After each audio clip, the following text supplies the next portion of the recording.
Let's step into COP28. The president of the African Development Bank and his counterpart at the African Export-Import Bank, Professor Benedict Oramah, says the new carbon tax planned by the European Union will hurt African economies by as much as $25 billion every year. Speaking at the ongoing UN Climate Summit in Dubai, the EFDB chief, Dr. Adesina, says Africa will be forced to continue its exports of raw commodities into Europe and widen out Africa's energy deficit and slow down the continent's industrialization. Now let's get more on this latest headline out of COP28 now as we bring on Professor Ken Ife, who is a development economist and a public policy analyst. Good evening, Professor. Thank you for coming in via Abuja studios tonight. We thank you so much. Oh, hi, thank you. Thank you for having me. Do you agree with the new carbon tax that the EU is set to introduce? Of course, you know, I won't agree to that, but it's important to understand the background to this. You see, Africa has been consigned, you know, according to the International Division of Labor, Africa has been consigned to a commodity producer.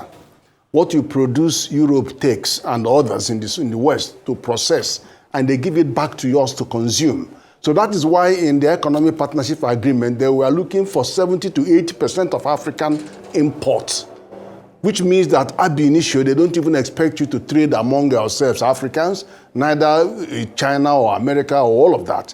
Now, all you're going to see, including this tax, carbon tax, is attempt to perpetuate that status quo. Stay where you are and keep giving us raw materials. So every attempt by successive governments and administrations and AU framework and all of that to add value to our products is resisted, both by our political economy and all the overhead global things that come in just like this. So what that does is that it's targeted our natural resources. So if you try to add value to our natural resources, which means crude oil to produce diesel that we are going to consume in running our factories, you get taxed. If you want to refine our metal, our solid minerals, and export them, you get taxed. And if you want to produce agricultural products, which we have already been doing, you're even going to suffer more because we are suffering more on climate change fallouts in agricultural systems. So that is doomed to failure, but we have ways. We'll have to have our way of tackling this. It is not unexpected from me anyway. So you just talked a little bit about the impact, what the carbon tax is all about.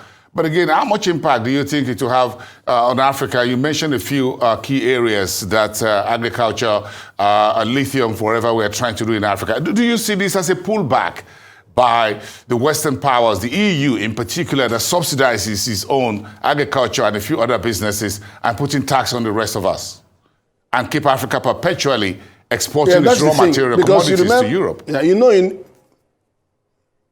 correct. You know, we've always had that issue when we negotiate on the trade negotiation. We asked Europe to put their subsidy on the table. Subsidy of they said no, they will not put subsidy of agricultural system on the table because all the French farmers will be out on the street immediately and lock down the economy. Now, the thing is that when you now, if we need dollar, for example, we still need to export. Obviously, the immediate reaction is for Africa, look, we're going to add value in any case, but we're not going to ship them to Europe. We'll sell among ourselves in Africa. But then, we'll still need the dollar. You know, it's good to trade with ourselves, or quite all right, but there's still need for dollar to enable you import all those capital goods that you would normally import from other countries, European countries and America and all of that. So that's why we still need that dollar. So we could just go ahead, whatever raw material you need to sell to them in relation to the agreement, though Nigeria didn't sign that agreement anyway, so we're not bound by those agreements. So we don't have that choice of sending it to, we'll just send it to whoever comes because we never signed the EPA agreement. So, but then for those who are locked into that agreement, they will have very little room for maneuver. And ADB says it's about $25 billion that we'll be losing every year. It can actually be a lot more than that when you look at all other aspects of it. But anyway, it's not a good thing, but it's going to hurt the others more than it will hurt Nigeria because we have a choice as a country. Because we have a gas. So gas is our major transition program. Yes. So we wouldn't be affected as much as many other countries. in Africa. Well, let's talk about Africa a little bit, and just later, in a few minutes, we'll come back to Nigeria. How do you think we should position ourselves for this incoming EU carbon tax? Because this is globalization, but this is economic nationalism. Europe is coming to Africa, coming to Nigeria, asking for our gas and whatsoever. Now they want to slam us with a carbon tax. Yeah, this is a deindustrialization agenda. And this is consistent with the International Division of Labor that consigned us to commodity producers. So that is how we should be seen. And so our reaction is, well, to the extent that you need dollar, do what you can. But to the extent that you want to increase trade and escape that huge tax, then deal with African countries.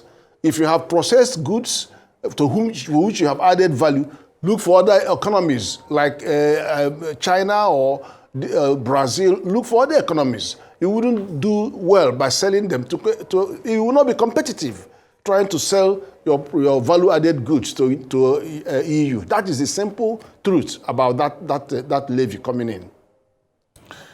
So in terms of policies and actions, how do you think African policymakers, governments, and authorities should proceed right now with the AFDB, Dr. Adesina, the Afrexim Bank President Oramah saying, look, this will have impact on trade, the new AFCFTA and all of that. What do you think we should do very quickly as our own takeaway on the continent from this COP28?